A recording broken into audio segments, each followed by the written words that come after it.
Hey friend, let's talk about the good woman lie today. How we were taught that the measure of our worth is based on how much of ourselves we are willing to set on fire to keep others warm. Now, we like to call this generosity, but our soul, our spirit calls this a lack of boundaries. Today, I want to share a story about a speedboat, a ruined outfit, and the moment I realized that when I give when no one is asking, I am not only sacrificing, but I am almost ensuring that nobody will win. Today's episode is about the cost of self-sacrifice and people pleasing, especially when no one asks you to, and how that harms you and others more than you know. Let me tell you the story because I am still learning how to not overgive. And this experience reminds me of the self-betrayal that comes when you overgive and how much of ourselves we set up for failure, honestly, when we are not intentional and when we're not being honest with ourselves. So I was headed to an island here in Asia, and I was on a speedboat. It was a beautiful day. We had a whole day planned. It was really, really awesome. I was with the group, so it felt really good. We get on a speedboat and the water is choppy. It starts getting crazy. The further out that we get into the seas, it was rocking. And this is not like a big boat. It's a speedboat. So there are no windows, right? And everyone starts getting splashed. There's so much water just coming everywhere. We were not prepared for this. Well, everybody else wasn't prepared for this, but your girl was prepared. I actually am always packed with everything. I've been doing this since I was a kid. And so I had my hat, I had sunglasses, I had an umbrella because it looked like it might rain. And it's the tropics, it's the islands. It's like raining periodically all the time. And so I had an umbrella. I also had like a shawl thing because I tend to get cold. So you could pretty much say that I packed my Barney bag for the day and I was prepared for just about whatever. And so we're on the boat and people are getting wet. And I see this woman and she's full drenched, beautifully dressed, jewels, everything, makeup, and she's getting drenched. So I like call her over and I'm like, hey, sit closer, sit from the back so that she could get under this umbrella that I had pitched behind me for me and some of the girls that I was with in the group to sit under so we're not getting wet. But as I shared it with her, I started to get wet. So I put my glasses on so the water didn't splash in my face. And I kind of tried to protect myself with the scarf. And then I look to my right and there's her mom and her child. And he might have been maybe 6, maybe 7 tops. And so he's a younger kid and he's drenched, right? The mom, dad are there. They have nothing protecting this baby. So I take my towel out and I give it to her so that she can cover him.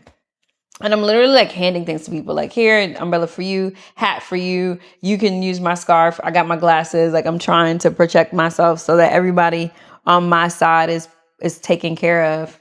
And when we got to the island, when we finally got off after this choppy experience, I am drenched. I am so wet.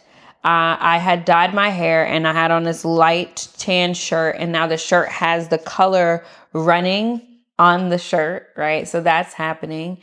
And we get off and it's our first stop, and I instantly feel this burning sensation rise up in me. Because when I got off the boat and we made it to the land, what I recognized is that no one said thank you.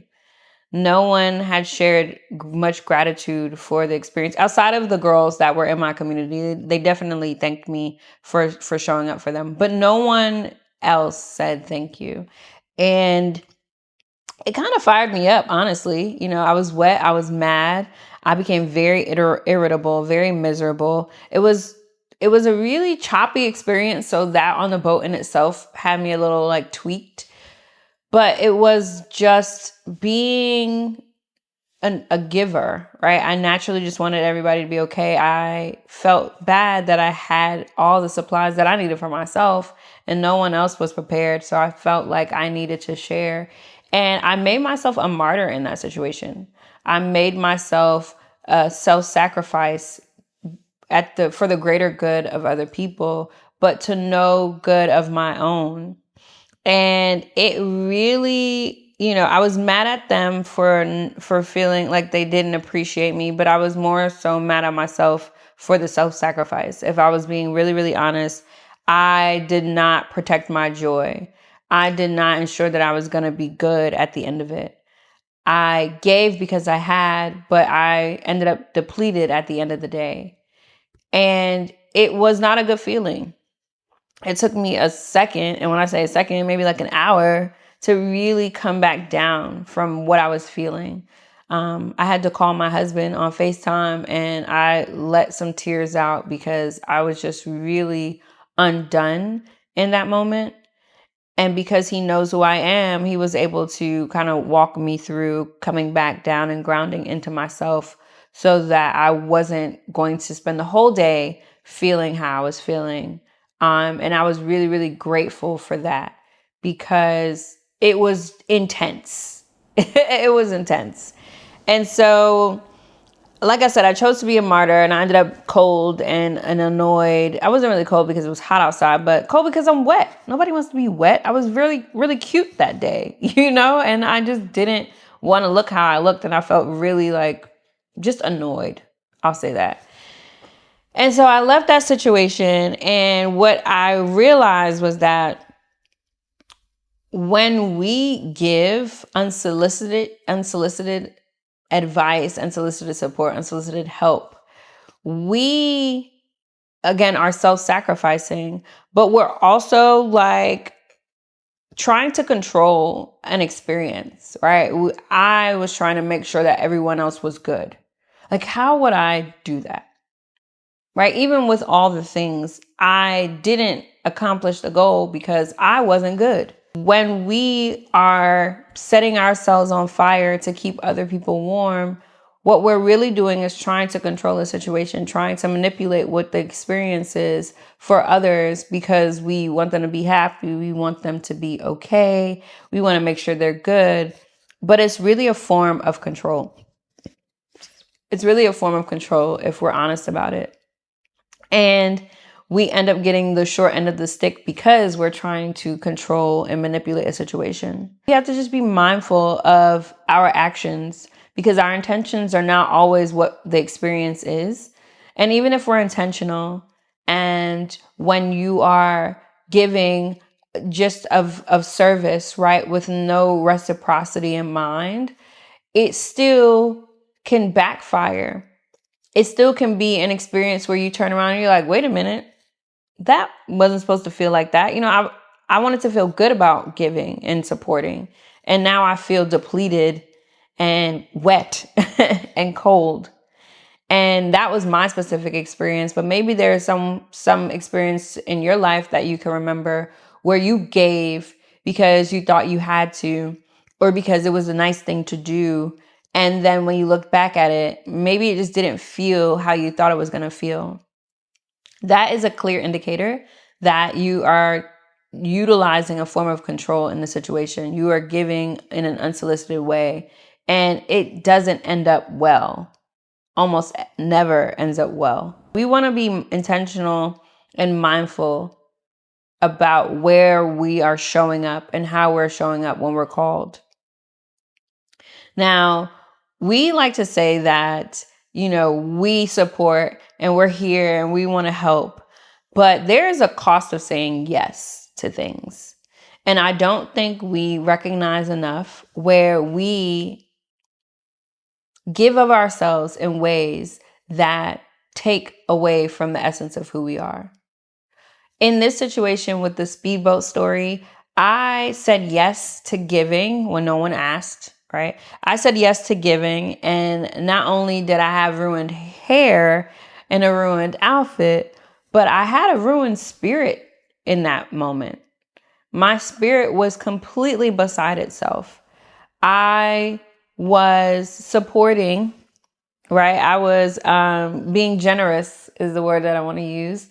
And my spirit said, no, you're not practicing boundaries. You're giving and you think you're helping, but you're hurting yourself. So when we say yes to things, there is a moment where we have to pause and we have to reflect on if giving is going to take too much away from yourself. If when you give, are you taking too much away? How are you going to feel after this? Excuse me, after this. Are you okay? Do you have enough? You have to take inventory. You have to pause. You want to shift in your mind instead of it being automatic because you're so helpful. You want to shift into the perspective so that you have space to ask yourself, am I going to be good? And then you pivot if you need to. You can say, no, I don't have the space to give. I don't have it to lend. I can't support you in that way right now. Or here's how I can support you. But there is a cost to saying yes to things. And you just want to ensure that when you say yes, you're not sacrificing yourself and your spirit and the boundaries that you have in place to protect yourself. I am curating an experience, Glow Forward, my retreat, for community to learn how to stop self-sacrificing, how to stop making yourself a martyr at the cost of family, friends, relationships, work, right? How to show up and be able to give of yourself without over giving, especially when it's unsolicited. And the key word here is unsolicited because there are times where you'll take your title and you will define these qualities under title based on what your definition is. And no one else will share in that definition with you, and it'll go unspoken, but you will act on it as if this is what it means to be the title. For example, sister. When you define sister, it could mean 10 different things, and you will act and move and behave in a way that reflects the 10 things that you use to define what sister means. But if you have a sibling and they have a completely different definition of what sister means, you could be overgiving of yourself and it would not align with their definition. You are given in these 10 ways, and their whole time, your sibling has 5 ways that they look at sister as. And when it's not aligning, you're just giving, thinking that it's filling their cup, thinking that it matters to them. And you'll turn around and realize that it doesn't. And it will feel crushing. I'm sure you've experienced it in some capacity. Just absolute crushing to feel unappreciated, to feel like unseen, and to feel there's no reciprocity in what you've done. And again, we don't have to do things for things, but oftentimes we do want acknowledgement for the things that we do. So when you are overgiving in unsolicited ways, you run the risk of not feeling the love, not feeling the support, not feeling like what you did mattered. And we want to be mindful of that. So I created this experience for people to come and learn to cultivate healthy ways to support other people. Learn to pause, shift, and pivot so that you are not people pleasing in this way. Because one, it's a form of control, but it's also a form of needing to please and make sure everyone else is good and make sure they got their towel and their umbrella and their sun, whatever.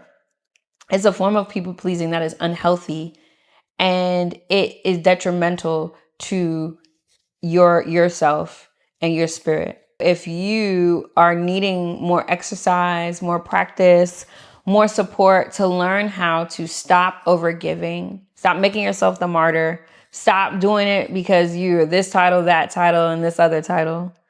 You want to be able to support people in a healthy way. I would love to see you at my retreat in Thailand. This is an experience where you will heal in community. And I'll tell you this, you can heal at home. You can find a therapist, you can take the courses, you can self-study your way into a different experience.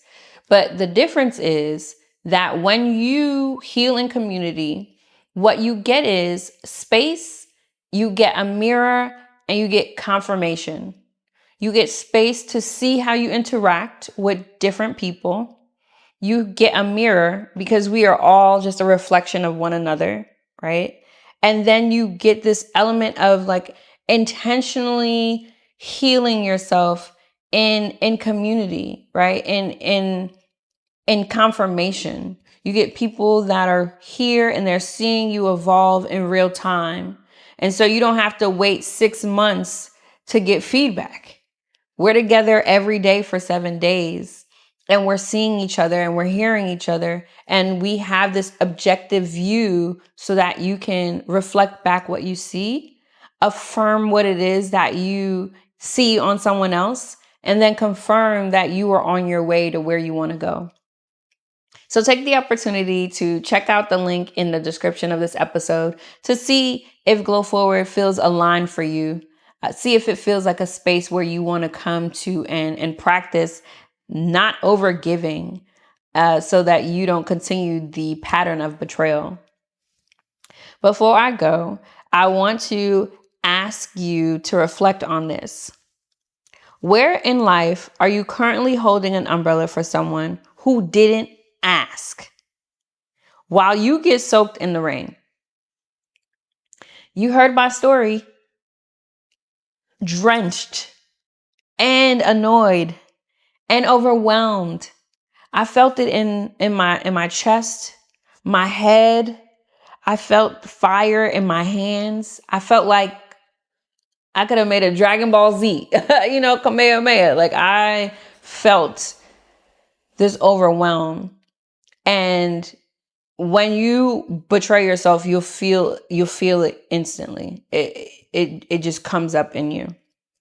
So if you had to take stock of where you are in your life, where are you currently holding an umbrella for someone else who didn't ask while you get soaked in the rain?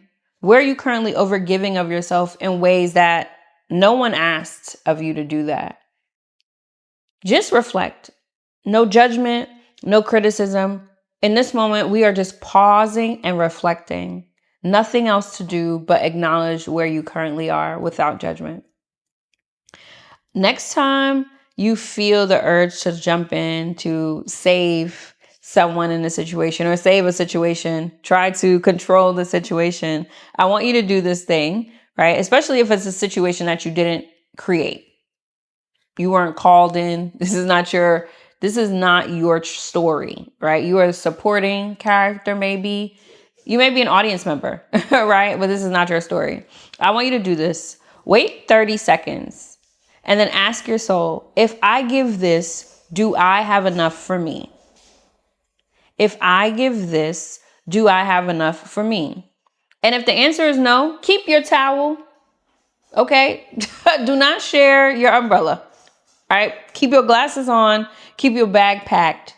Even if it makes you feel like, man, I hate that I cannot share this. Even when it makes you feel uncomfortable to be selfish, you know that it is to protect yourself. You know that it is at the cost of not betraying yourself.